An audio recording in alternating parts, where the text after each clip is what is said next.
ทุกคนขอบคุณพระเจ้าเมื่อนี้ก็เป็นอีกมื้อนึงที่พวกเราจะมาอ่านพระคำของพระเจ้าพวกเราจะมาเบิ่งชีวิตของกษัตริย์ดาวิด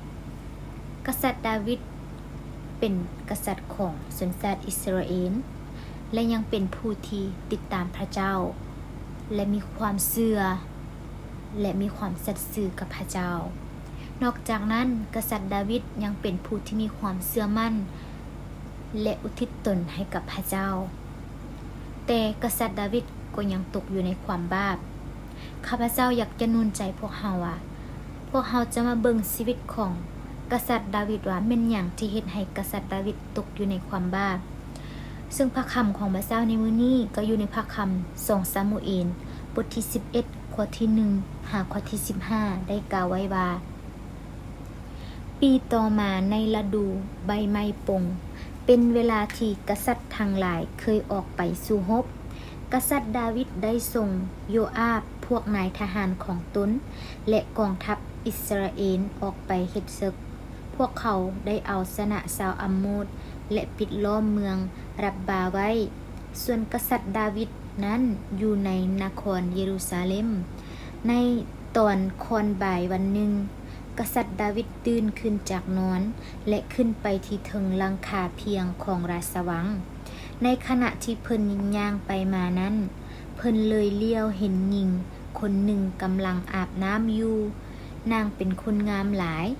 ดังนั้นกษัตริย์ดาวิดจึงได้ส่งคนออกไปสืบถามเบิ่งว่านางแม่นผู้ใดแล้วเพิ่นก็ฮู้ว่านางชื่อ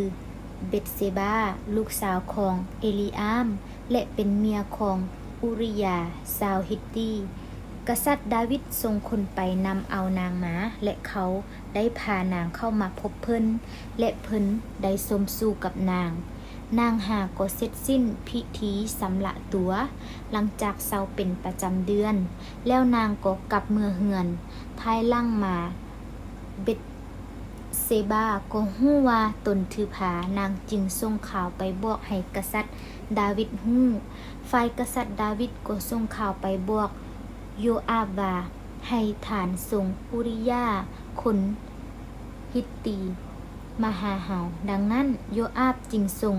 อุริยามาหากษัตริย์ดาวิดเมื่ออุริยาได้มาฮอดกษัตริย์ดาวิดก็ถามถึงความสุขทุกข์ของโยอาบและกองทัพพร้อมทั้งสภาพการในการสู้รบแล้วเพิ่นกล่าวแก่อุริยาว่าจงลงไปอยู่เฮือนของเจ้าและพักพรจักสัวระยะหนึ่งซาอุริยาก็จากไปและดาวิดได้จัดส่งของขวัญให้ลาวถึงเฮือนแต่แทนที่อุริยา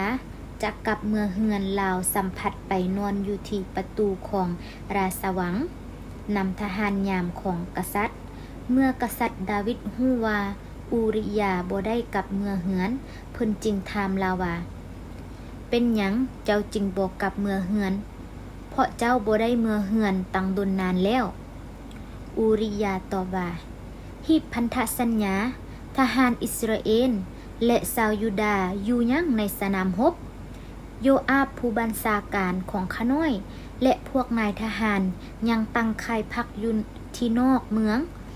เหตุใดข้าน้อยจึงจะกลับเมืองเฮือนกินดื่มและนอนนำเมียได้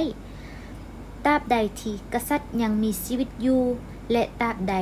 วิญญาณของกษัตริย์มีชีวิตอยู่ข้าน้อยจะบ่เฮ็ดอย่างนั้นเลยดังนั้นกษัตริย์ดาวิดจึงกล่าวต่ออุริยาว่าถ้าดังนั้นวันนี้ให้เจ้าพักอยู่ที่นี่ก่อนแล้วมื้ออื่นเฮาจะส่งเจ้ากลับคืนเมืองดังนั้นอุริยาจึงพักอยู่ในนครเยรูซาเล็มในวันนั้นวันต่อมากษัตริย์ดาวิดได้เชิญลาวมารับประทานอาหารนำและให้ลาวดื่มเหล้าจนเมาแต่ในคืนนั้นแทนที่อุริยาจะกลับเมืองเฮือนลาวสัมผัสไปนอนห่มผ้าอยู่ในห้องของทหารยามราชวังเช้าวันใหม่มากษัตริย์ดาวิดได้เขียนจดหมาย